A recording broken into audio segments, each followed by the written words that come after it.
apenas 2 dias de intervalo entre uma partida e outra, o Taubaté Vôlei entra em quadra esta noite e vai enfrentar o Guarulhos, fora de casa, numa partida atrasada, lá da segunda rodada do retorno da Superliga Nacional. O adversário é o 9º colocado da tabela e o duelo vai acontecer exatamente um mês depois do programado, seria no dia 9 de janeiro, portanto hoje 9 de fevereiro. E tinha sido adiado porque o Guarulhos teve um caso de Covid confirmado. Quantos? Um caso de Covid confirmado. E o Taubaté? Foram 7, Antônio Carlos. Vai ter jogo? Vai. Mas o importante é que tanto de Guarulhos, né, o jogador de Guarulhos, quanto os do Taubaté Vôlei se recuperaram. Inclusive, Antônio Carmo, essa informação chegou pra gente hoje de manhã. Os atletas, o Gabriel Cândido já havia voltado semana passada e dessa vez os outros 5 atletas também já retornaram e estão escalados para essa partida de hoje à noite, cara. Gozada, né? O jogo foi adiado porque o Guarulhos teve um jogador, aquela convivência e tal.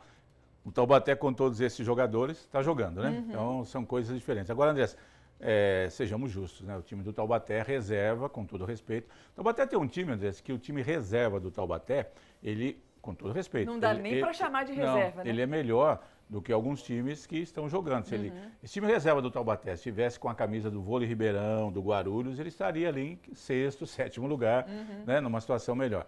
O Guarulhos é um time jovem, um time que não tem pretensões de ir muito adiante aí na competição, está jogando, mas sabe que não é páreo. O Taubaté, hoje é um jogo bom, André, até para o técnico Javier Weber, e colocando aos poucos a rapaziada, né? Porque a gente sabe que não volta 100%.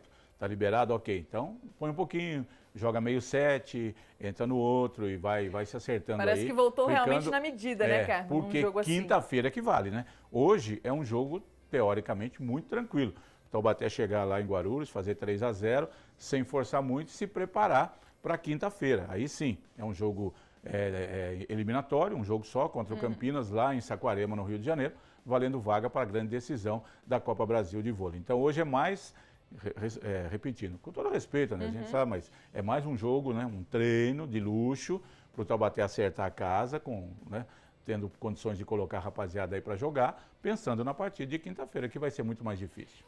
Falando em partida, a última vez que os dois times se enfrentaram foi lá no dia 6 de novembro, foi 3-0 para o Taubaté. As parciais, Antônio Carmo, 25-15, 25-14 e 25-18. Tá aí um pouquinho do jogo, tá em câmera rapidinha aí, porque foi um set longo, né? Uma disputa longa de um ponto. Enfim, esse jogo aí rolou, foi no ginásio do Abaeté, Antônio Carmo, e agora o Taubaté joga fora de casa mais uma vez. 3º jogo seguido fora de casa. O ponto aí é aquele que chamam de rally, né? Foi um rally complicado. Rally, perdão. Andressa, os placares do jogo, né, refletem bem o que a gente viu no primeiro turno, a diferença do Taubaté com o Guarulhos, né? 15, 14, 18. As parciais com o Taubaté fazendo 25, obviamente. Então, o Guarulhos não cresceu, não melhorou tanto no campeonato, vive com um time mais jovem, então a expectativa que se tem para hoje é do Taubaté ganhar o jogo sem muito susto, sem muito trabalho, como eu disse, se preparando, né? Utilizar esse jogo aí para pensar mais no Campinas na quinta-feira, que é uma pedreira. Vamos colocar então as tabelas, que a gente viu alguns jogos do Taubaté, tudo um seguidinho do outro, sem os jogadores que estavam com Covid. E agora, com o retorno dos jogadores, assim como programado pelo próprio técnico Weber, tá aqui, Guarulhos e Taubaté Vôlei, e depois na quinta-feira, como você disse, Antônio Carmo, um jogo decisivo de semifinal da Copa Brasil, que é um jogo importante para o Taubaté conseguir mais esse título, não é? Nessa temporada agora. O horário mudou, né? O Taubaté faz o primeiro jogo às 18h50, 19h, e aí o Cruzeiro faz o jogo de fundo contra o Minas. 2 jogos lá no centro de treinamento da seleção brasileira de voleibol masculino e feminino em Saquarema, onde semana passada aconteceu o campeonato feminino, a Copa Brasil de vôlei feminino. Agora, aí, Andressa, é um outro jogo, né? Quinta-feira, é totalmente diferente de hoje. Campinas foi o responsável para quebrar a hegemonia do Taubaté no Paulistão, ganhando o campeonato ano passado dentro de Taubaté, e o Taubaté sabe que a dificuldade, logicamente, vai ser maior. Mas estando com o time completinho, Andressa, ainda para mim é favorito.